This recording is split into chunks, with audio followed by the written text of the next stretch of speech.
주를 섬겨 금식할 때에 성령이 이르시되 내게 불러 시키는 일을 위하여 바나바와 사울을 따로 세우라 하시니. 자, 성령의 음성이 들려집니다. 성령이 지금 말씀하시는 그 내용이 우리가 읽은 본문의 말씀이 되겠습니다.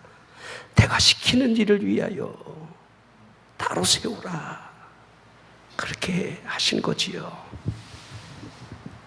자, 이제 성령이 시키는 그 일을 위해서 따로 세움을 받은 그들이 이제 전동하는 그 길의 여정을 떠나는 장면을 우리는 보게 되는 겁니다. 자, 안디옥을 떠나서 바나바와 그의 생질 마가 요한을 데리고 사도 바울이 제일 먼저 간 곳이 구브로 섬으로 제일 먼저 들어가게 되는데요. 복음을 전하는 그 여정의 길이 결코 쉽지 않다는 사실을 성경은 처음부터 끝까지 계속 우리에게 보여주고 있습니다. 이 구브로 섬에 가장 큰 그 섬을 이루는 것이 바보라는 섬인데, 여기에 총독인 서기오가 여기 다스리고 있었는데, 이 총독을 전도하기 위해서 애를 쓰는데 이 총독 곁에는 유대인 마술사 엘루마가 있었다는 사실을 알 수가 있습니다. 마치 모세가 바로를 향해서 하나님을 섬기러 떠나라는 그 목적을 말을 할 때에 그 이적 앞에 그 곁에 누가 있었습니까? 마술사들이 있었다는 거. 자, 마술사들은 하나님의 행하신 일들 우리도 할 수 있게끔 보여주는 방해 역할을 그들이 해냈다는 거 우리는 잘 알게 됩니다. 지팡이가 뱀이 되게 하는 그 일들, 진짜 사실은 아니겠지만은 그 정도까지 할 수 있는 그 마술을 부렸다는 거. 하지만 하나님의 지팡이가 그 사람의 그 지팡이를 삼킨다는 거, 이걸 우리에게 그대로 보여주고 있습니다. 지금 이 엘루마가 총독이 복음을 믿지 아니하도록 그 곁에서 방해하는 그 모습을 바라보고 있던 이 사도가 이 마귀의 자식이라 선언하면서 의의 원수요 바른 길을 굽게 하는 이 행위 앞에 주의 손이 나타나 너희의 눈을 멀게 할 것이다, 이렇게 선언을 할 때에 즉시 안개와 어둠이 덮여지면서 이 엘루마가 맹인이 되어 앞길을 여러분 찾기 시작하는 일들이 드러나게 되는데, 이 일로 말미암아 복음의 능력 앞에 이 총독되는 서기오가 복음을 받아들이는 이 일들이 그 섬에 있었다는 겁니다. 자, 우리 사도 바울이 복음을 전하는 그곳에는 본인 스스로가 말을 누누이 했던 것처럼 결코 말로만 전하는 것이 아니라 그 복음 앞에 반드시 성령의 역사가 나타났다, 그 능력이 나타나 복음을 전했다라고 하는 사실을 고린도전서 1장에 설명을 해나가고 있는데, 자, 이와 같은 일들이 계속해서 복음의 현장에서 드러나고 있다는 사실을 우리는 볼 수가 있습니다. 저나 여러분들이 하나님의 일을 하고자 한다라고 한다면 우리의 지혜나 우리의 힘으로 되지 않는다는 거 우리는 너무도 잘 알고 있습니다. 성령이 나와 함께 해야 하고, 또한 성령의 능력이 나타나고 하나님의 역사가 나타난다라고 한다면 그 복음이 효과적으로 전해진다는 사실을 우리는 볼 수 있어야 한다는 겁니다. 우리가 믿는 이 믿음이 사람의 지혜에 있는 것이 결코 아니라는 사실, 하나님의 능력 안에 우리가 붙들려져야 한다는 사실을 그대로 보여주고 있습니다. 자, 제일 먼저 구브로 섬에 들어가 복음을 전한 그들이 다시 배를 타고 버가로 들어가게 되는데, 자, 이 버가까지 와서 무슨 일인지는 모르겠지만은 이 마가 요한이 예루살렘으로 돌아가게 되는 일이 생겨지게 됩니다. 자, 이제 다음에 또 이 장면이 등장하게 되는데요, 이 마가 요한은 바나바의 생질입니다. 아마 의기양양하게 생질을 데리고 구브로 섬에 들어가, 이 구브로는 바나바의 원 고향이에요. 자기 고향에 들어가 제일 먼저 복음을 전하는 그 길의 여정을 선택을 했을 텐데, 그 전하는 일이 얼마나 이 힘겨웠으면 어린 이 마가는 이 마가복음을 쓴 마가를 이야기하는 겁니다. 이 마가가 얼마나 그 심적인 부담이 컸으면 자기의 예루살렘으로 그냥 이 버가에서 돌아가 버리고 말았습니다. 자, 그리고 비시디아 안디옥으로 들어가서, 자, 제가 여러분들 안디옥이 두 가지가 있다는 거, 안디옥 교회가 있는 그 출발은 수리아의 안디옥이고, 이 비시아의 안디옥은 다 동편으로 올라가 있는 큰 지역에 여러분들 그 성읍을 설명하는데, 지금 비시디아 안디옥에 들어가 복음을 전하면서 주의 말씀이 그 지방에 두루 퍼지게 되는 일이, 또한 분명히 보여지는 것은 복음이 전해지는 곳에 유대인들의 핍박이 있었다는 거, 방해가 있었다는 거.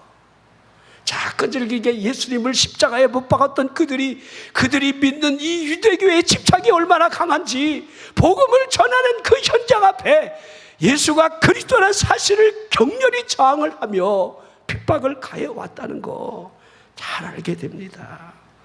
사도 바울은요, 복음을 전하다가 핍박이 심해지면 반드시 그 자리를 떠나서 이동을 해 나갑니다. 이게 복음의 지혜예요.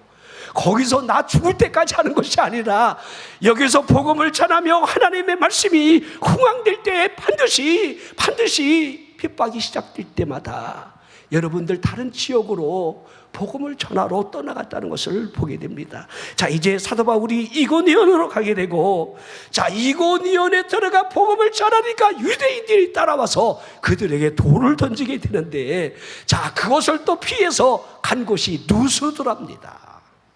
이 루스드라에는 여러분들이 그냥 설명만 하면 알 수 있는 그 내용의 장면이 기록이 되어 있는데, 루스드라의 안진뱅이, 나면서부터 한 번도 걸어본 적이 없는 이 안진뱅이가 복음을 전하는 그 현장에서 사도 바울의 그 말씀을 얼마나, 이 복음의 말을 얼마나 가슴 깊이 새기면서 받아들이고 있는지, 사도 바울이 그 모습을 보면서 그에게 구원받을 만한 믿음이 있다, 그렇게 바라보는 거지요. 자, 여러분들, 이 목회자가 여러분들 이 강단에서 설교를 할 때 여러분의 모습이 있잖아요. 여기서부터 저기까지 한눈에 그냥 다 들어옵니다. 그리고 한눈에 판단이 그냥 돼요. 아, 졸고 있구나.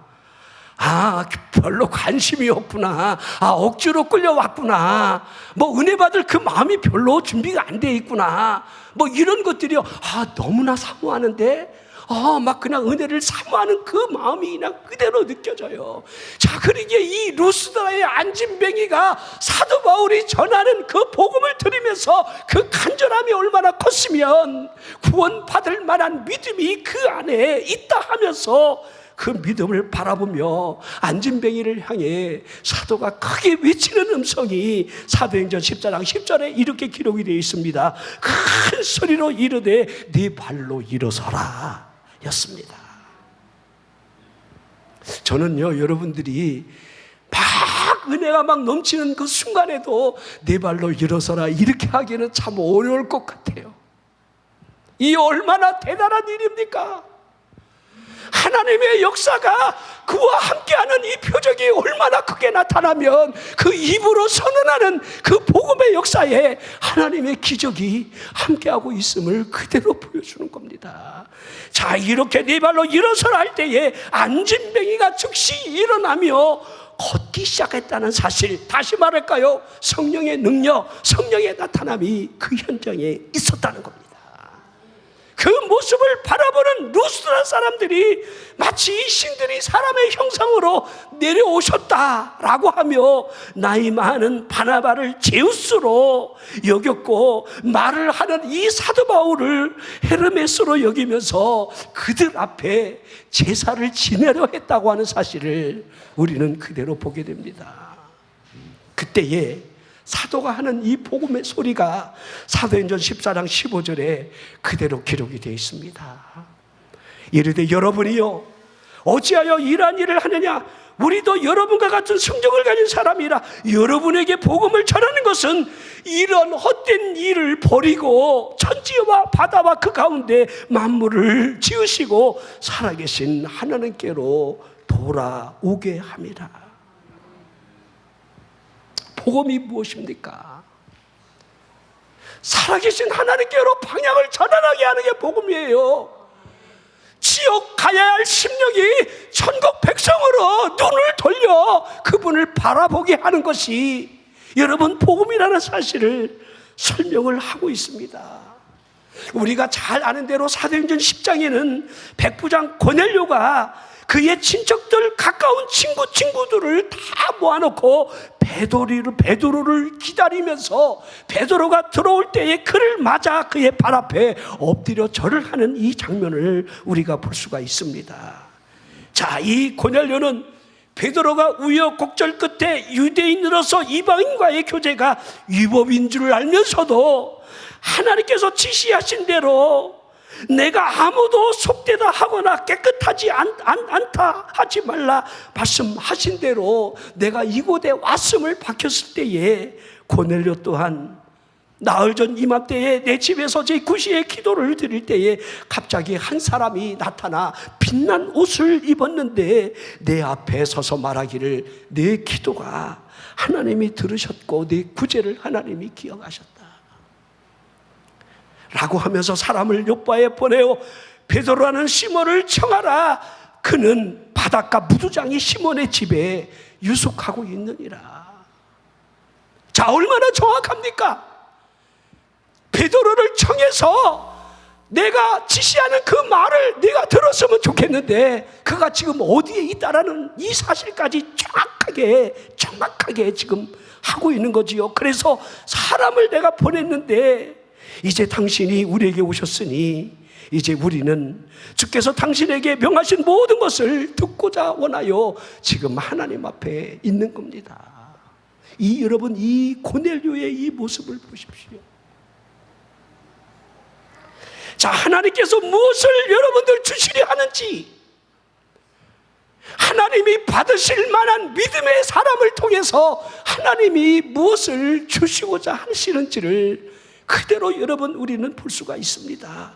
베드로가 그때 이 고넬료의 말을 들으면서 하나님께서 사람을 외모로 보지 않으시며 각 나라 중에 하나님을 경외하거나 의를 행하는 사람이 있다라고 한다면 다 받으신다는 사실을 나는 깨달았다. 그리고 그들에게 복음을 전하는 거지요. 이게 사도행전 10장의 전체 내용이에요. 우리 예수님이 행하신 그 일들을 지금 그들을 향해서 복음을 전하는 이 십자가와 부활의 현장을 쭉 설명하는데 보십시오. 이 말을 할 때에 여러분 복음에 대한 이 말씀이 십자가와 부활로 연결되자마자 사도행전 10장 44절에 베드로가 이 말을 할 때에 성령의 말씀 듣는 모든 사람에게 내려오셨다. 여러분 그러기에 하나님의 말씀이 증거되는 곳에 성령이 움직인다는 거, 이게 우리가 얼마나 느끼느냐에 달려있는 거예요. 우리가 예배한다면서 하나님의 말씀을 듣고 돌아가는 것이 중요한 것이 아니라 복음 앞에 진정 서 있을 때에 그 복음의 말씀이 심령에 들어가면 성령님이 움직이신다는 거. 여러분 성령님이 언제 움직이시겠습니까? 십자가와 부활이 이 말이 증거될 때에 철학적인 말이나 사람의 지혜의 말을 통해서 하나님의 성령이 여러분 결코 움직이지 않습니다. 사람의 지혜의 말을 통해서 어찌 그분의 상처난 다섯 모습을 여러분 보여줄 수가 있겠습니까? 그러기에 베드로와 함께 온 할례받은 모든 신자들이 이방인들에게 성령 부어주는 그 모습을 보면서 매우 놀라했고, 그들 또한 오순절 마가 다락방에 성령의 역사가 나타난 것 같이 방언도 하고 그들이 하나님의 이름을 높이는 것을 귀로 직접 듣는 일이 일어났다 하고 있습니다. 자, 제가 이 루스드라 안진뱅이 이 사건을 설명을 하면서 자, 이 복음이 무엇인지를 그들에게 정확하게 헛된 일을 버려라 살아계신 하나님께로 돌아오게 하려는 의도가 있다는 거, 이걸 분명하게 지금 하고 있는 거지요. 자, 이방 사람들은 하나님께로 돌아오기 시작하고 있는데 유대인들을 보십시오. 안디옥과 이고니온에서부터 무리를 선동하며 사도 바울을 그렇게 핍박을 가게 되는데, 심지어는 돌을 들어 얼마나 사정없이 사도 바울을 핍박을 가했는지. 그가 돌에 맞아 죽는 일이 이 현장에서 일어났던 거예요. 그러니까 하나님의 큰 역사가 일어남과 동시에 여러분, 사탄의 강력한 이 방해도 있다는 사실을 그대로 동시에 보여주고 있는데, 복음을 전하는 기적의 현장에 이 루스드라에 사도 바울은 돌에 맞아 죽게 되는 일이 거기에서 일어난 겁니다. 자, 죽었다고 확신한 그를 시외로 끌고 나가 그를 버리고 말았는데, 하지만 죽어있던 그를 제자들이 찾아와서 둘러서 그를 바라보고 있을 때에 사도 바울이 그 자리에서 일어났다는 거예요. 자, 이게 아나스타샤, 여러분 부활이라는 말로 표현할 수가 있는데, 사도 바울은 그때 거기서 죽은 게 확실합니다. 하나님이 그를 다시 살려내신 거지요. 그 몸으로 성으로 다시 들어가 이튿날 바나바와 함께 더베로 가게 되는데, 더베는 이 루스드라에서 150리나 떨어진 먼 길입니다. 그곳에서 복음을 전하며 많은 사람들을 제자를 삼게 되는데, 그의 열정을 보십시오. 돌에 맞아 죽었던 그 아픔의 몸을 이끌고 몸을 추스르기도 바쁠 텐데, 엄살을 부려도 될 만한 그 환경에서 그 이튿날 복음을 전하는 그의 모습, 복음을 전하는 그 여정의 길이 결코 멈추지 않았다는 사실을 우리는 볼 수가 있습니다. 자, 고린도후서 11장에 보면 복음을 위한 그 수고에 그가 어떠한 모습을 보여줬는지를 쭉 간증을 하고 있는데, 옥에도 갇히고 매도 수없이 받고 여러 번 죽을 위기를 맞게 되었는데, 그 위기가 유대인들에게는 40에 하나 감한 매가 5번이나 맞게 되고, 자, 50대를 때리면 죽으니까 가장 그 큰 형벌이 그 하나를 감한 매를 때리는 거예요. 죽지 않을 만큼만 때리는 거예요. 이게 49대를 때리는데 이걸 끌려가서 5번이나 맞았습니다. 3번의 태장을 맞았고, 그리고 그가 말하기를 한 번 돌에 맞았다라고 하는 이 표현이 이 루스드라에서 돌에 맞아 죽었던 그 일을 지금 자기 입으로 지금 말을 하고 있는 겁니다. 3번 파산으로 일주야를 깊은 바다에 있기도 했고, 여행길에 강도의 위험, 동족의 위험, 이방인들의 위험, 또한 자지 못하고 줄이고 목마르고 굶고 춥고 헐벗었다. 이걸 어떻게 여러분들 다 일일이 표현이 가능하겠습니까? 그러면서도 그의 마음을 짓누르고 있는 한 가지는 교회에 대한 염려였다는 거. 교회가 믿음에 더 굳게 서서 복음을 받아들이는 그 제자들이 흔들리지 않기를 바라는 마음, 그 마음이 그의 마음에 돌 짓누르고 있었다는 거예요. 자, 이런 의미에서 우리들을 좀 뒤돌아봤으면 좋겠어요. 저나 여러분이 예수를 믿고 하나님의 자녀가 되었다, 구원받은 하나님의 백성이 되었다, 이렇게 말은 잘하지만은 주의 복음을 위해서 우리가 지금까지 한 일이 무엇이 있을까? 내가 주를 위해서 한 일이 무엇이 있을까? 힘겹고 어려울 때마다 하나님이 돕지 않는다, 믿음에 무슨 열매가 있는가, 자신에 대한 스스로의 울물을 놓으면서 시험에 빠지는 일은 허다하게 일어나고 있는데, 정말 나를 위해 십자가를 주시면서까지 나를 구원하신 그분을 위해서 내가 한 일이 무엇이 있을까?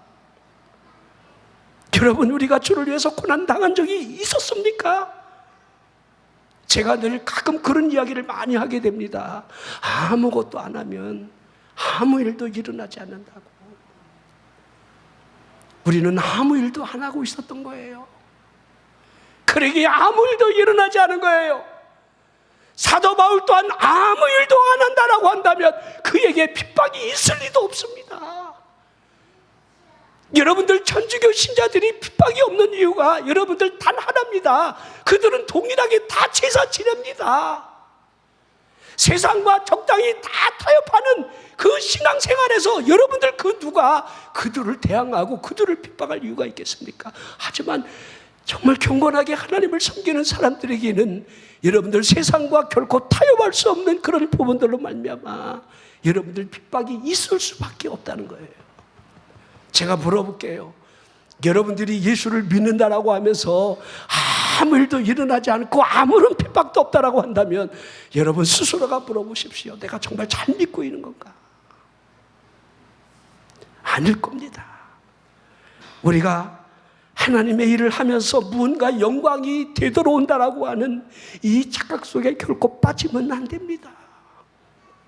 정말 우리 마음속에 믿는 믿음 안에 천국이 정말 존재하고 있고 지옥을 바라보면서 두려워하는 삶을 우리가 살아가고 있는가? 저는 이 일본에 지금 여러분 태풍이 지금 지나가고 있습니다. 지금도 보통 이 내륙지방으로 들어오면 시속 40km로 15시간이면 600km를 여러분들 통과하게 되는데 지금 일본의 상황은 참 희한해요. 지금 내륙으로 들어왔는데 거북이가 걷듯이 시속 15km 자전거 타고 가는 그 걸음으로 이 태풍이 움직이면서 얼마나 많은 비를 뿌리면서 태풍이 뭡니까? 강한 바람 아닙니까? 그렇죠. 나무를 뽑아버리고 전보산대를 막 그냥 쪼개버리고 자동차가 막 바람에 날아가고 지금 이런 일들이 일본은요 우리나라하고 틀려요. 그 수 없는 재난을 통해서 그들은요 어느 정도 대비가 잘 돼 있는 훈련된 민족이에요. 이번에 하나님이 일본을 여러분들 이 내륙을 그냥 가운데를 그냥 통과하게 하는데 그것도 아주 느린 걸음으로 자 오사카 쪽으로 이렇게 들어갈 듯 하다가 오른쪽으로 확 꺾더니만 여러분들 차도 있잖아요. 막 가다가 이렇게 우회전을 급하게 꺾으려면 여러분 브레이크를 밟고 천천히 가야 됩니다. 태풍 똑같아요. 그래갖고 이게 막 가다가 15km도 느린데 거기서 더 느려가고 한쪽에서 뱅글뱅글 돌고 있는 거예요. 그래서 다시 이렇게 여러분 내륙으로 오사카를 향해 지금 가고 있는 겁니다. 일본 사람들 유튜버들이 왜 한국으로 안 가고 자꾸 왜 이 일본으로 이 태풍이 벌써 3개나 올라왔는데 여러분 죄송하지만 태풍은요 대략 가을 태풍까지 25개 정도가 올라오는데 지금 산사는 여러분 10번째 태풍이에요. 아직 절반도 안 왔어요. 미안하지만 11호 태풍이 저 필리핀 쪽에서 여러분 발생해갖고 또 12호가 그 옆에서 또 발생해갖고 11호, 12호가 또 올라오는데 이번에도 일본으로 또 관통해 갈 확률이 높다고 그래요. 까니마 또 까는 거지요. 일본 백성들이 왜 우리는 이와 같은 고난을 겪느냐? 일본이란 나라가 모든 재난을 한국을 막아주고 있다. 아닙니다. 태풍의 이 길의 진로를 보면 올라오다가 서쪽으로 방향을 틀면 중국을 치게 되고 여러분들 이 오른쪽으로 틀면 일본을 치게 되고 직진하면 북진에서 오면 우리 대한민국을 치게 되는데 이상할 정도로 태풍은요 오다가 이리 가든지 어쩌다 오는 것은 서해로 오면 피 뿌리고 조용히 사라지고 자, 우리 애국가가 뭡니까? 하나님이 보호하사 우리나라 만세. 아멘 하세요. 하나님의 도우심이 있다는 거. 하나님의. 우리 민족이 무슨 자원이 있는 국가입니까? 그렇다고 여러분들 민족이 여러분들 많은 여러분들 그렇게 인구수가 많은 여러분들 민족입니까? 아닙니다. 복음을 받아들인 그 이후로 그 복음 때문에 믿음을 지키고 순교의 피가 이 땅에 흐르고 있으며 현재 하나님의 나라를 위해서 여러분 미국을 빼놓고 우리나라 선교사가 제일 많이 나가고 있는데 여러분들 대륙에 여러분들 사람의 숫자를 비교한다면 이 대한민국이 세계에 가장 여러분들 선교사를 많이 파송하는 민족이라 이렇게 해야 합니다. 하나님이 보시는 눈이 있습니다. 일본을 제가 더 설명하기는 싫어요. 그들이 왜 망해야 하는지, 그들이 왜 하나님의 심판이 지금 오고 있는지, 그런 사실들은 역사적인 근거를 통해서 얼마든지 여러분 사실적 증거를 드러내 보일 수 있지만은 그렇게까지 여러분 말하고 싶지는 않습니다. 그러게 여러분들, 우리들이 앞으로 우리 다음 세대를 위해서 그 누군가가 힘겹고 어려울 때에 믿음의 기도를 올렸던 것처럼 여러분의 이 기도는 결코 헛되지 않다는 것.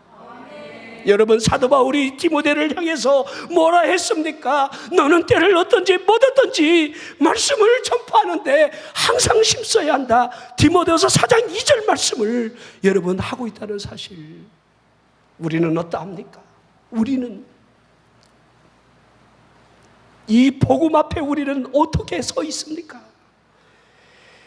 자, 바울과 바나바가 안디옥에 유하면서 주의 말씀을 가르칠 때에 주의 말씀을 전한 그 일로 말미암아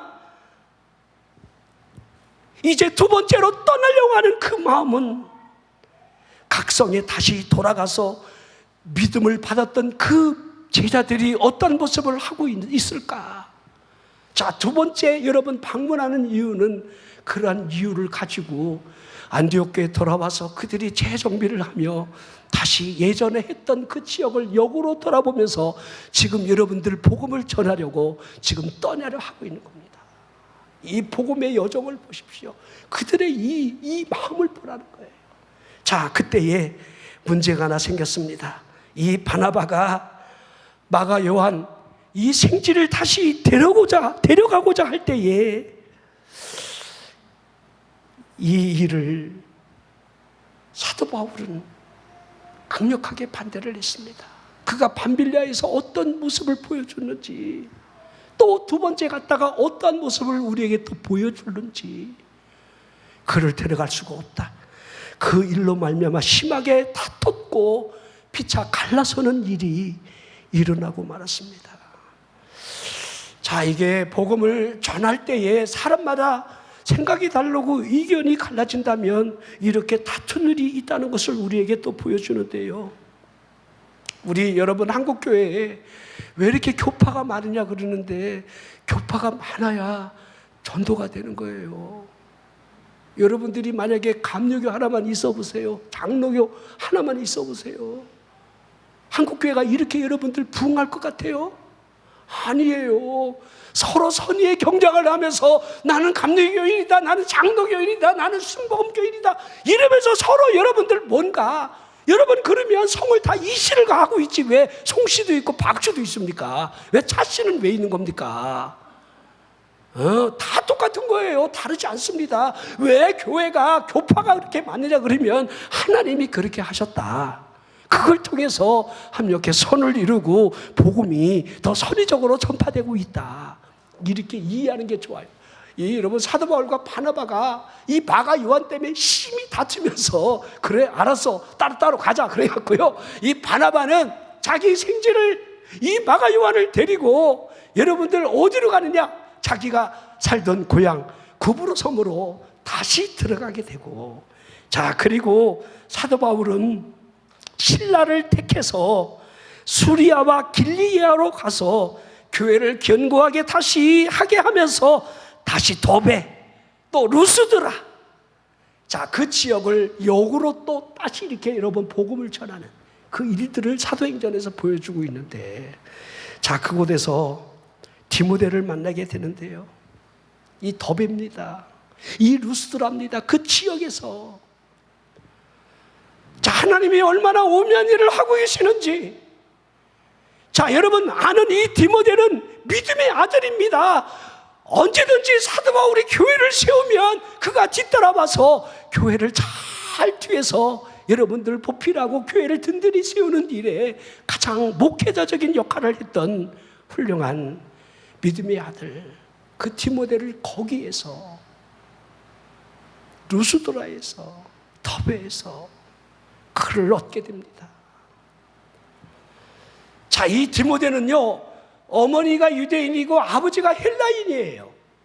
그러니까 여러분들이 유대인 그러면 아버지가 우리나라처럼 여러분들 아버지 혈통을 따라서 여러분들 혈통이 내려가는 것 같지만은 유대인들은 그렇지 않아요. 철저히 목의 혈통입니다. 아버지는 잡것이라고 믿지 않아요. 철저히 엄마의 그 신앙에 따라서 너는 유대인이다 이렇게 정해지는 거예요. 엄마가 가리키는 믿음, 엄마의 치마폭에서 여러분들 하나님의 말씀이 들어간다는 거 아주 철저하게 목의 신앙을 중심으로 유대인들이 정해지는 겁니다. 자, 그러나 이 디모데는 어찌 보면 절반 유대인이 맞지요. 아버지가 헬라인이고 어머니가 유대인이었기에. 그런데 보십시오. 이 루스드라에서 들은 이 복음이 그를 어떠한 사람으로 만들어냈는지를.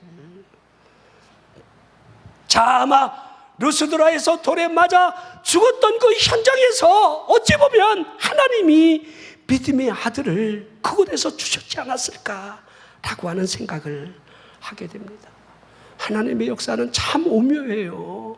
하나의 밀알처럼 썩어야 열매가 다시 또 맺어진다는 사실을 보여지게 됩니다. 무언가 하나님이 결실을 주시려라고 하는 그때마다 자신이 그때마다 얼마나 죽어야 하는지를 그대로 보여주고 있습니다. 자, 이제 아시아에서 복음을 전하려고 계획을 하면서 여러분들 애를 쓰지만 성령이 전하지 못하게 막았다 이렇게 사도행전 16장 6절에 기록이 되어 있습니다. 성령이 아시아에서 말씀을 전하지 못하게 하시거늘 그들이 부르기아와 갈라디아 땅으로 다녀가. 자, 부르기아, 갈라디아, 또 무시아로 가서 비조니아로 갔지만은 아시아에서 어떻게 하는지 복음을 전하려고 막 애를 쓰는데 이상할 정도로 이렇게 표현됐죠. 예수의 영이 허락하지 아니했다.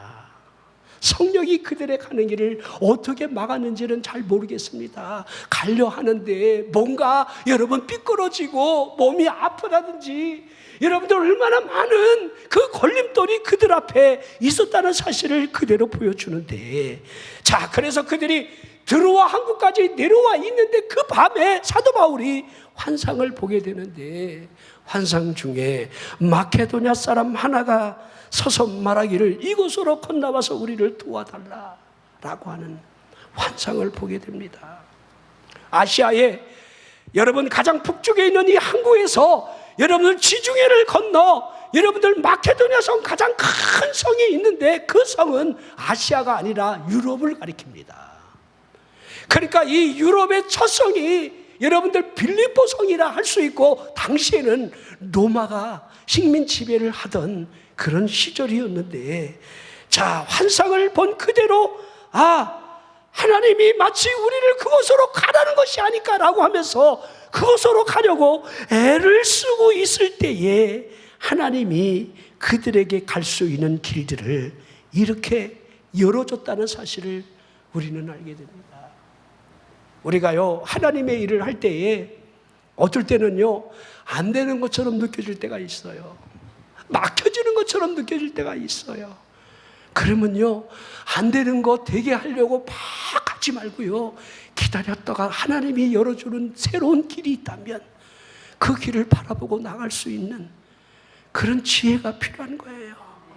예수 영이 막잖아요. 성령이 우리를 막을 수도 있어요.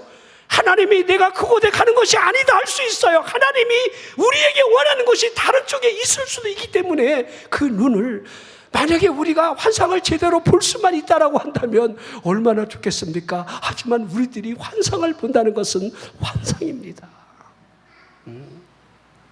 그러게 환경을 통해서 하나님이 우리를 어떻게 열어주시는가? 어떻게?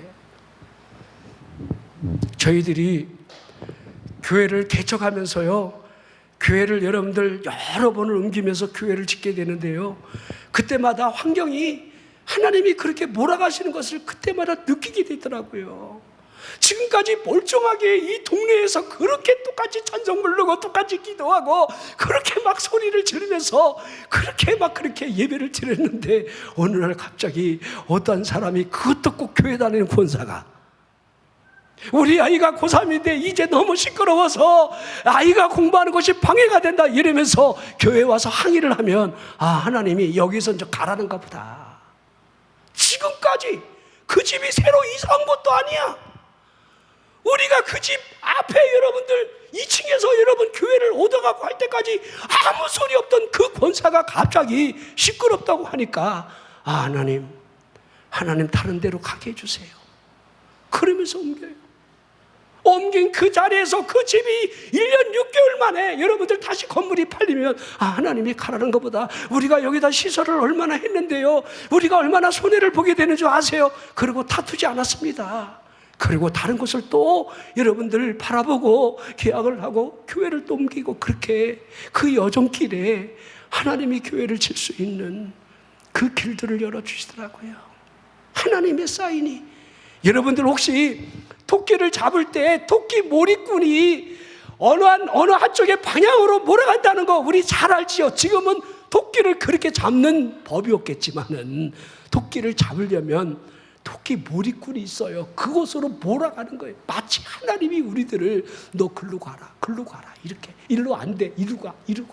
그렇게 그것을 알 수 있느냐, 그곳으로 갈 수 있느냐, 그런 눈이 열려 있느냐에 우리에게 달려 있다는 거 우리는 알아야 합니다.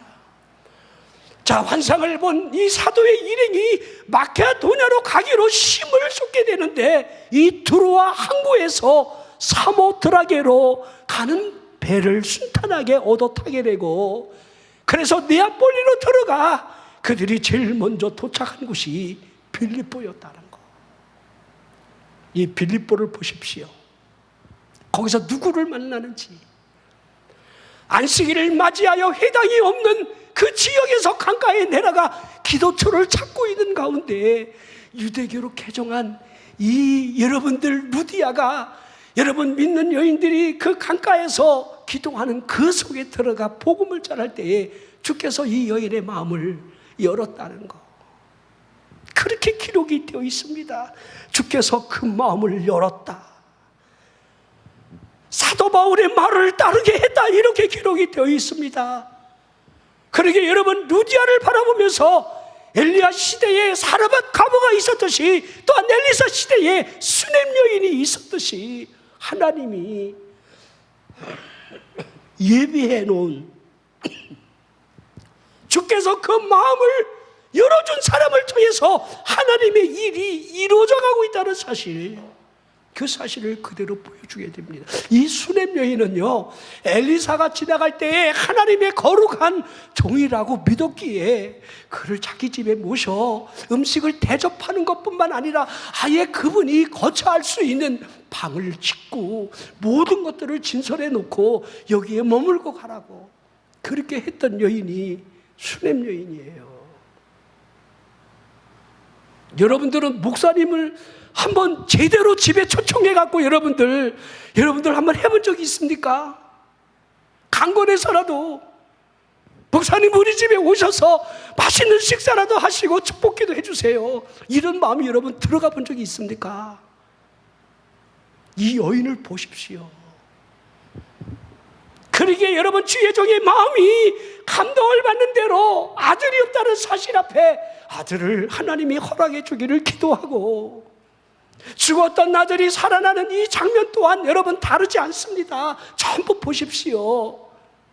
또한 환난이 올 때에 기근이 오는 것을 알고 블레셋 땅에 들어가 있다가 돌아올 것을 말할 때에 7년 동안 기근이 일어났고 다시 돌아와 그의 몸종이 왕과 여러분 선지자의 행적을 들으려 할 때에 그 여인이 찾아와서 잃었던 자기의 옛 땅을 다시 찾게 되는 하나님의 세밀한 섭리하는 이 과정들, 하나님이 개입하신다는 거. 이 루디아를 보십시오. 이 루디아를 통해서 여러분들 이 빌립보 교회가 여러분들 세워진다는 거. 이 루디아를 통해서 부족하니까 하나님이 1+1으로 간수장을 구원시키는 거예요. 자, 루디아는 순탄하게 주께서 복음 앞에 마음을 열어 그를 강권하여 자신의 집에 모시게 하고 교회를 출발하게 하는데, 이 간수장이 전도하기 위해서는요, 이 사도 바울이 무진장한 고초를 겪게 되는 그 사건들이 쭉 사도행전 16장에 그대로 기록이 되어져 있습니다. 이 빌립보, 유럽의 첫 성이 되는 마케도니아 지방에 여러분 빌립보 성에 여러분 성공적인 교회가 자 그곳에 세워지게 되고요. 자, 이제 빌립보에서 이제 데살로니가로 지나가게 되는데, 이 데살로니가에서는 새 안식일을 지내면서 해당에 들어가 유대인들에게 복음을 전할 때에 경건한 헬라인 큰 무리들이, 또한 귀부인들이 그 복음을 받아들이는, 하지만 자, 이 불량배들을 동원해서 여러분들 다시 핍박이 있게 되는 이 일들이 그대로 여러분들이 있게 되는 것을 보게 됩니다.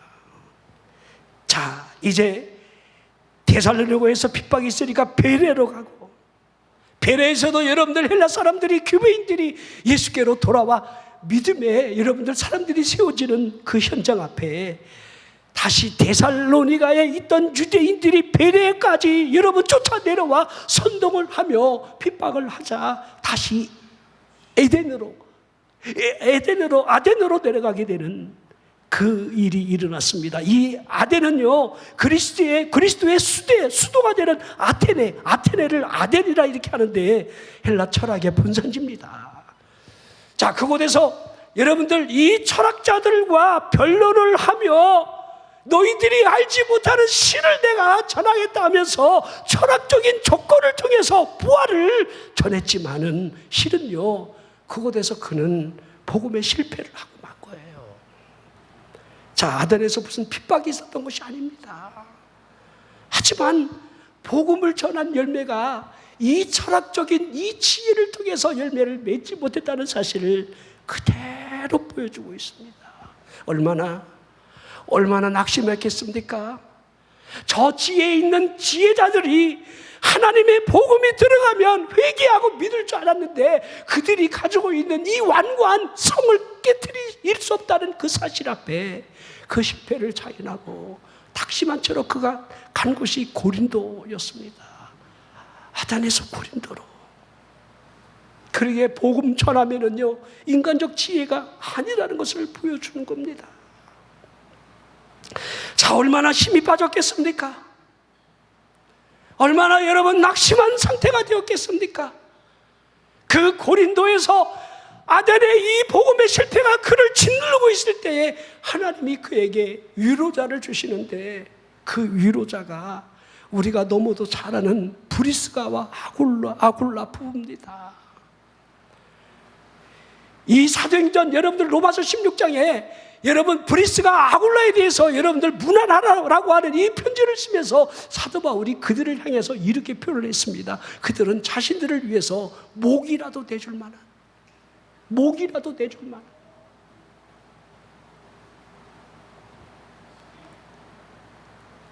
대단한 포부를 하나님이 낙심하고 있는 사도 바울에게 위로라로 주셨다는 것. 더욱이 그 낙심한 그 현장에 마케도냐로부터 신라와 디모데까지 찾아와서 고린도 복음 전하는 일에 합세를 하게 되는데요. 자, 유대인들에게 다시 하나님의 말씀에 붙들린 채로 담대하게 예수는 그리스도라 이렇게 전하기 시작했습니다. 복음이 전해지면 비례에 여러분 핍박이 있었다는 거 제가 계속 말씀을 드렸습니다. 그때 주께서 그 핍박 앞에 환상 가운데 여러분 들려주신 그 음성이 사도행전 18장 9절 10절의 말씀이에요. 밤에 주께서 환상 가운데 바울에게 말씀하시되 두려워하지 말며 침묵하지도 말고 말을 하라. 내가 너와 함께 있으며 어떤 사람도 너를 대적하여 해롭게 할 자가 없을 것이니 이는 이 성중에 내 백성이 많음이라. 자, 이 성중에 내 백성이 아직 많이 예비되어 있다는 거예요. 하나님이 여호와 이레로 준비된 하나님의 백성들이 있다는 것을 설명을 하고 있지요. 마치 여러분 갈멜산에서 큰 성공을 거둔 이 엘리야가 낙심한 채로 40주야를 갈멜산의 그 굴에 들어가서 낙심해 있을 때에 하나님이 나만 홀로 남았습니다 하는 그를 향해서 무슨 소리냐, 7천을 남겨두었다, 이렇게 하셨다는 사실을 우리는 알게 됩니다. 자, 이 사도 바울이 이 고린도에서 1년 6개월 동안 머물면서 복음을 전하게 되는데, 자, 우리 안디옥 교회로 돌아가는 이 여정길에 잠시 에베소를 들렀다가 배를 타고 예루살렘으로 가서 가이사랴를 거쳐 다시 수리 안디옥 교회로 돌아가는 그 여정길을 두 번째 이렇게 마감을 하게 됩니다. 자, 우리 잘 한번 생각해 보십시오. 자, 우리 제일 먼저 더비에서 여러분들 돌에 맞아, 루스드라에서 돌에 맞아 복음을 전하는 그 여정길이 끝나지 않았을 때 위로자로 누구를 주셨다고요? 디모데. 그렇죠? 낙심 가운데 있을 때에 하나님이 위로자로 브리스가와 아굴라를 주시고, 그럴 때 하나님이, 주님이 환상 가운데 나타나 담대하라, 두려워하지도 말고 침묵하지도 말고 복음을 전하라, 내가 함께 하겠다라고 하는 그 음성을 들려주셨습니다. 자, 두 번에 걸친 환상을 보게 되지요. 자, 마케도냐 사람을 환상 가운데 보게 되고, 또한 낙심 가운데, 지쳐있는 가운데, 핍박 가운데 다시 고린도 교회에서 주의 음성이 들려진다는 이 사실을 우리에게 그대로 보여주고 있습니다. 자, 주님이 우리에게 요구하는 것이 이런 요구가 될 겁니다. 더 낙심하지도 말고 침묵하지도 말고 내 일에 끝까지 해야 한다. 이렇게 우리에게, 여러분들 계속해서 우리에게 말씀을 하고 있다는 거. 여러분들이 환상이 왜 안 보여주는 줄 아십니까? 핍박이 없어서 그래요. 여러분에게 왜 주의 음성이 들려지지 않는 줄 아십니까? 주의 일에 동참하지 않기 때문에 그래요. 주님이 아무 때나 여러분들 나타나서 우리에게 위로를 주고 환상을 보여주며 우리의 길을 인도한다는 착각을 하지 마십시오. 아무 일도 안 하는 사람에게는요, 아무 일도 일어나지 않습니다. 자, 이제 사도 바울이 안디옥교회로 내려간 지 얼마 지나지 않아서 다시 그곳을 떠나 갈라디아, 부르기아 땅을 지나가며 제자들을 위로하면서, 자, 두 번째 잠깐 돌아오는 길에 에베소를 잠깐 들렸다고 그랬죠. 잠깐 들렸다가 여러분 돌아온 그 에베소를 가고 싶어 했던 거예요. 에베소. 자, 근데 이 에베소에는요, 알렉산드리아에서 난 아볼로라는 유대인이 있었는데, 자, 이 에베소에 와서 예수에 가는 것을 자세히 말을 하면서 가리키는 사람이었는데, 언변이 얼마나 좋은지, 또한 성경에 얼마나 능통했는지, 또 성경으로서 예수가 그리스도라는 사실을 증언을 할 때에 그 어떤 유대인들이 그를 이길 수가 없었다는 거예요.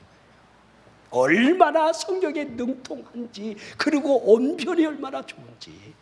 자, 요새 말로 말하면요, 설교를 얼마나 유창하게 잘하는지, 얼마나 설득력 있게 여러분들 잘 전했던지, 그를 향해서 여러분 반박할 만한 그 일들이 없는 완벽한 그러한 여러분들 그리스도인이었습니다.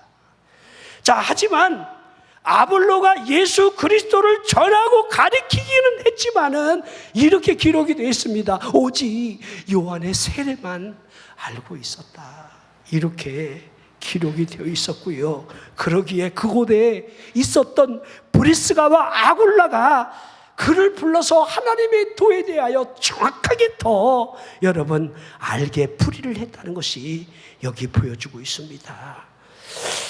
자, 이 아볼로가 에베소에서 아가야로 건너가 믿는 자들에게 많은 유익을 주게 되는 일이 사도행전 18장 24절 25절 6절, 7절, 8절 이렇게 여러분들 쭉 요 내용이 에베소 교회에 있었던 그 일들이 여러분들 7장, 여러분 18장 마지막에 기록되어 있고, 그리고 19장에 넘어가면서 이 아볼라가 고린도로 갔던 그 상황에서 사도 바울이 에베소로 들어오게 되는, 자, 그러게 당연히 에베소에서 예수를 믿는 그리스도인들을 만나게 되겠죠.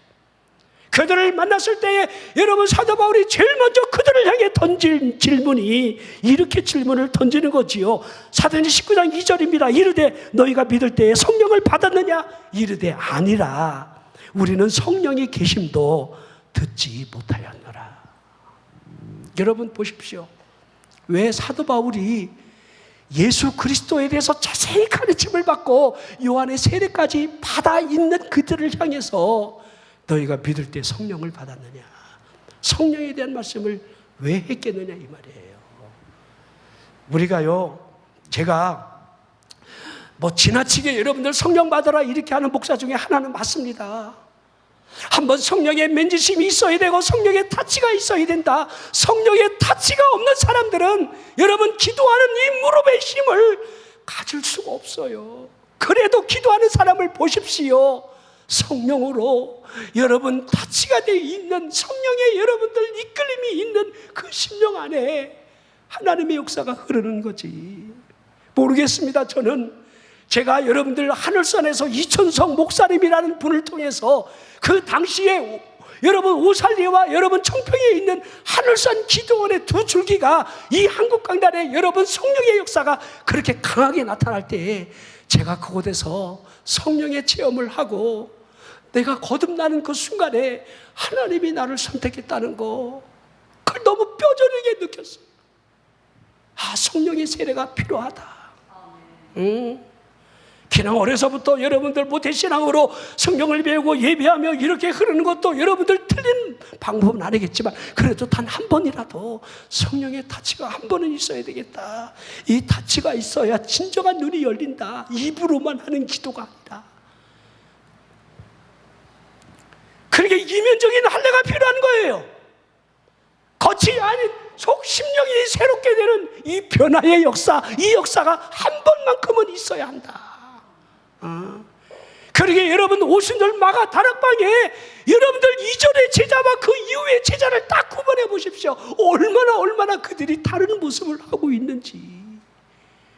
그 모습을 지금 사도행전 19장에 사도 바울이 지금 보여주고 있는 거예요. 너희가 믿을 때에 성령을 받았느냐. 우리는 성령이 계심도 알지 못했다, 듣지 못했다, 그렇게 말을 할 때에 이 사도 바울이 요한의 회개의 세례를 베풀면서 백성들에게 말하기를 내 뒤에 오시는 이를 그분이 믿으라 하셨는데 그분이 예수시지 않느냐. 자, 이 사도 바울의 이 복음 전함 앞에 그들이, 에베소 교인들이, 제자들이 세례를 다시 받게 되고 주 예수의 이름으로 세례를 받게 되고, 자, 세례를 받는 그들에게 안수를 함으로 말미암아 성령이 그들에게 임하심으로 방언도 하고 예언도 했는데 모두 12사람쯤 되었다. 이렇게 상세하게 여러분들 에베소 교회의 이 상황을 쭉 설명을 해 나가고 있습니다. 마치 여러분 오순절 마가다락방에 여러분들 성령의 역사가 나타나고 여러분들 그들에게 여러분 베드로가 놀라야 하는 유대인들을 향해서 복음을 전하는 이 복음의 내용 앞에 그 유대인들이 가슴에 찔려서 우리가 어찌하면 좋을까 할 때에 여러분들 사도행전 2장 38절에 베드로가 한 말이 이렇게 기록되어 있습니다. 너희가 회개하여 각각 예수 그리스도의 이름으로 세례를 받고 제사함을 받으면 성령의 선물을 받을 것이다. 자, 우리가 예수 그리스도를 믿는 신앙 고백으로 세례를 받고 제사함을 받는다라는 사실과 여러분 성령을 선물을 받는다는 이 사실이 하나로 연결되어 있다는 사실을 그대로 보여주고 있습니다. 자, 아볼로의 요한의 세례나 자, 성령의 세례가 어떠한지를 이렇게 여러분들 대비를 하면서 우리에게 그대로 보여주고 있습니다. 나는 여러분들이 기도를 하면서 초대교회 여러분들, 그들이 성령 충만을 받은 채로 나아가 전도하고 다시 돌아와 기도하면 성령의 충만함을 받아 돌아갔듯이, 여러분이 모이는 이 기도의 현장에 성령의 충만함이 흐르기를 주의 이름으로 축원합니다. 성령 충만함을 받아서 돌아가야 한다는 거예요. 그냥 돌아가는 게 아니라. 자, 이 사도 바울이 에베소에서 2년 동안 아시아에 사는 자나 유대인이나 헬라인이나 다 주의 말씀을 듣게 했습니다. 하나님께서 바울의 손을 통해서 놀라운 능력을 행하게 하시는데, 바울의 몸에 있는 손수건이나 앞치마를 가지고 사람들이 병든 사람에게 얹을 때에 병이 떠나가고 귀신이 떠나가는 그런 여러분들 놀라운 기적들이 계속해서 일어났다는 겁니다. 심지어는요, 돌아다니면서 마술을 하는 유대인들이 있었는데, 악귀 들린 사람을 만나면 이 마술하는 사람들이 시험 삼아 바울이 전파하는 예수를 의지하여 너에게 명하노라, 이렇게 했다는 거예요. 그러니까 바울의 손을 통해서 예수의 이름으로 축복되는 그곳의 병자가 떠나가고 귀신이, 악귀가 떠나가는 그 모습 앞에 이 마술사들도 시험 삼아 그런 일들을 막 하게 되는데, 심지어는 유대의 한 제사장 스왕의 7 아들이 악귀를 향해서 이와 같은 일을 했을 때에 악귀가 대거리를 했다는 거예요. 내가 예수도 알고 바울도 아는데 너 누구니? 여러분 한번 해보세요. 가짜로 하잖아요. 귀신이 대번 대거리예요.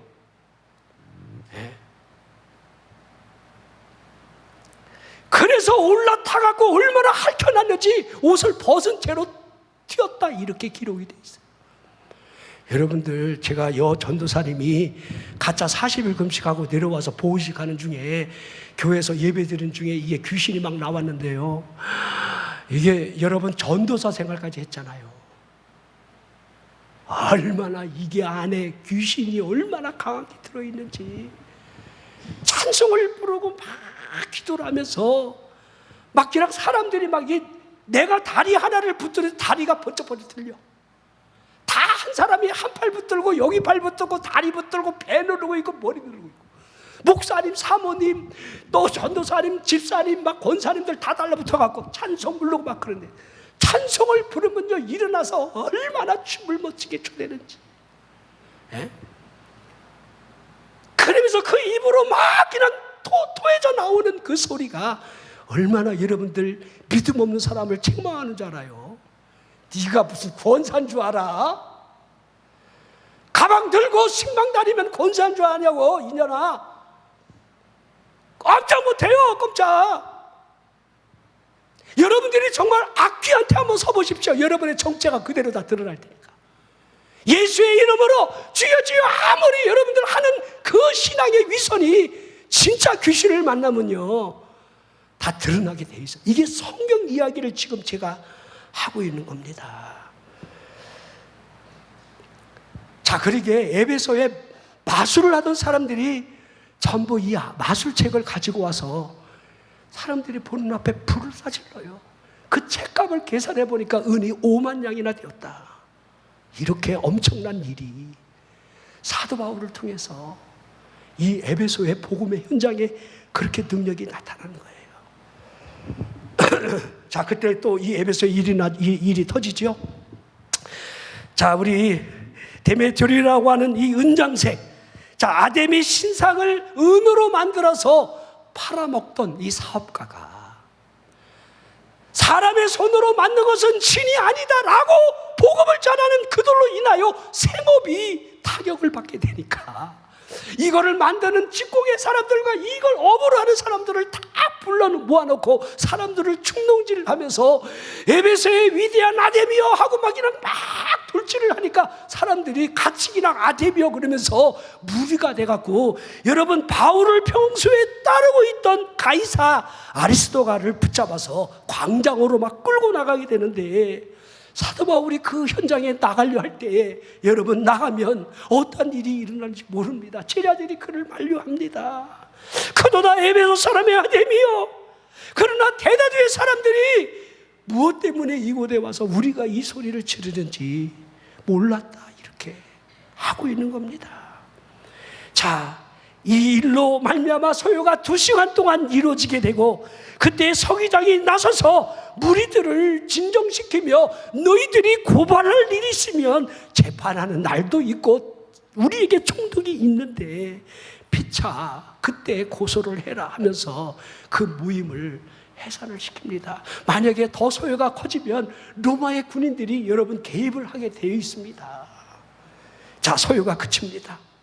사도 바울이 제자들을 불러 모아서 권면을 하고 이제 에베소를 떠나며 아시아 전역에 다니며 복음을 전하며 이제 자신이 이제 마지막으로 할 수 있는 이 오순절이 이르기 전에 이 예루살렘에 올라가 형제들에게 복음을 전하기를 간절히 원했다는 겁니다. 많은 제자들 예언하는 사람들이 그곳에는 환난과 핍박이 기다린다, 그곳에 올라가지 말라, 그렇게 권면을 하는데도 성령의 메인 채로 그가 하는 이 고백이, 여러분들 보십시오. 하나하나 보십시오. 나의 달려갈 길과 주 예수께 받은 사명, 하나님의 은혜의 복음을 증거하는 일을 마치려 함에 나의 생명을 조금도 귀한 것으로 여기지 않을 것이다. 이 복음 앞에 더욱이 이 고륙의 형제 유대인들이 자신의 증언으로 말미암아 한 사람이라도 그리스도인이 되기를 원하는 그 마음. 자, 여러분이 아시는 대로 이 예루살렘에 올라가 여러분들 그가 죽음의 위기를 서너 번 넘기고 계속해서 재판을 받고 그곳에서 2년 동안 가이사에게 항소함으로 말미암아 그가 제수의 몸으로 로마까지 가게 되는 28장에서 여러분 사도행전이 멈춰진다는 거, 이게 여러분들 사도 바울의 일생을 쭉 설명을 해나가고 있습니다. 자, 여러분들이 아시는 대로 로마로 가는 길이 순탄했습니까? 그 광풍을 만나는 그 일이 14일 동안 여러분 이 해를 보지 못하고 달을 보지 못한 채로 구원의 요망이 사라진 채로 하나님의 성령이, 하나님께서 사도에게 나타나 너는 가이사 앞에 설 것이다. 바울아, 두려워하지 말라. 하나님이 함께 하시는. 자, 이제 결론을 내려볼 때 여러분 이 다수의 사울을 보십시오. 이가 여러분 바울이 아닙니다. 바울이라는 이름은요, 그의 이름이 원래 여러분 사울입니다. 다소 지방에 여러분 사울인데, 그래서 다소의 사울. 사울이 바울이라는 이 말은, 사울은 큰 자라는 뜻이고 이 바울은 작은 자. 그렇죠? 아브라함이 되고 사레가 사라가 된 것처럼, 그렇죠? 자신의 이름이 이제 다소의 사울에서 바울, 작은 자. 여러분 시몬이 베드로가 되는 것처럼 자신을 낮은 자, 작은 자라며 복음을 전하는 그 여정길에 큰 자로서 그가 한 일이 무엇이었습니까? 길리기아 다섯성의 엄친아의 아들로 나면서 유대인, 여러분들 로마의 시민권을 가지고 태어날 정도로 권력가 집안의 아들입니다. 그가 디아스포라 유대인으로서 여러분들 길리기아 다섯성에서 여러분들 예루살렘에 와서 가말리아생의 여러분들 그 문화생으로 공부를 하며 유대인들에게, 이 바리새인들에게 인정을 받고 대제사장들의 후원을 받으면서 그 당시에 일어났던 그 예수 그리스도가 십자가를 지는 이 현장, 그다음에 오순절의 역사, 제자들이 흥왕하는 일, 그 일에 분개를 하며 지나치게 믿었던 그 유대교의 하나님이 예수를 핍박하는 일에 앞장을 서서 스데반 집사를 돌로 쳐 죽이는 일에 제일 먼저 증인이 되었고, 교회를 찾아 들어가 집을 찾아 들어가면서 여러분들 얼마나 핍박을 했습니까? 그 일로 말미암아 아시아로, 여러분들 사마리아로 그들이, 여러분 그리스도인들이 뿔뿔이 흩어지게 됩니다. 여러분 그때 흩어진 사람들이 사마리아의 성에도 있었고, 그때 빌립 집사가 여러분 거기에서 복음을 전했고, 또 그들이 여러분들 이 수리아 지방 안디옥에 가서 교회를 세운 것이 그곳이, 그러니까 안디옥 교회는요 실은요 이 다수의 사울이 핍박을 함으로 세워진 교회예요. 근데 자기가 그곳을 들어가잖아요. 다메섹까지 찾아가서 예수를 믿는 남녀노인을 결박해서 끌고 오려고 공문을 가지고 그곳에 가는 입구에서 부활한 주님이 그를 가로막으면서 너는 나의 택한 그릇이라. 부활한 주님이 그를 콜링하는 그 소명의 여러분들 장면이 사도행전 9장에 기록이 되어 있습니다. 여러분들 얼마나 그 확신이 강했으면 예수가 그리스도라는 사실을 핍박하러 갔던 사람이, 잡아 죽이러 갔던 사람이 여러분들을 확 변해갖고 복음을 전하고, 하지만 예루살렘에 가서 내가 예수를 만났다, 내가 그리스도인이 되었다 하지만은 아무도 제자들이 그를 위장 그리스도인으로 알기에 그를 환영하거나 그를 인정해 주지 않았기에 아라비아 광야로 들어가서 3년 반 동안을 금식하고 기도하고, 그리고 그를 알아보고 여러분들 착한 바나바가 여러분들 사도들을 중개를 해주고 그와 함께 여러분 안디옥에 들어가서 고향에 있던 다소에 있던 그를 안디옥에 들어가서 거기서 기도하고 금식하고 있던 가운데 성령이, 오늘 본문 말씀이 그렇게 해서 시작이 되는 겁니다. 자, 이해가, 전반적인 이해를 하시겠죠? 사도 바울의 일생을 제가 쭉 설명하는데, 여러분의 일생을 한번 비교해 보십시오. 여러분들이 거듭났잖아요. 하나님이 여러분에게 은혜를 주셨잖아요. 왜 은혜를 주시겠습니까? 하나님이 여러분에게 복을 주실 텐데 하나님이 복을 주시는 이유를 무엇이라고 생각하십니까? 하나님이 여러분의 영의 눈을 열어서 십자가의 예수, 나를 구원하신 그분을 알게 하신 이유가 무엇이겠습니까? 한 영혼, 그 영혼을 구원하라고. 근데 우리는 어떻게 하고 있습니까? 침묵하고 있는 거예요. 주님은 침묵하지 말라는 거예요. 복음 전하는 일을 그만하면 안 된다. 우리에게 그렇게 계속해서 성령의 가마가 있는데 우리는 어찌 보면 우리의 입이 너무도 여러분들 깊은 침묵 속에 빠지고 있다는 거. 복음을 전하는 거. 여러분, 복음에는 영광이 따르는 게 아니에요. 반대가 있고 핍박이 있고, 그러면 또 다른 곳에 가서 또 주의 영광. 그때 주님이 환상을 보여주고 위로를 주고 음성을 들려주는 거예요. 그 음성이 들려주기를 원하십니까? 주님의 일을 하십시오. 그래야 주의 음성이 들려지는 겁니다. 일평생 살아가면서도 주를 위해 십자가를 지지 않은 채로 주의 음성을 기대한다는 것은 어불성설이다. 이렇게 해야 합니다. 저는 여러분에게 분명히 말씀을 드립니다.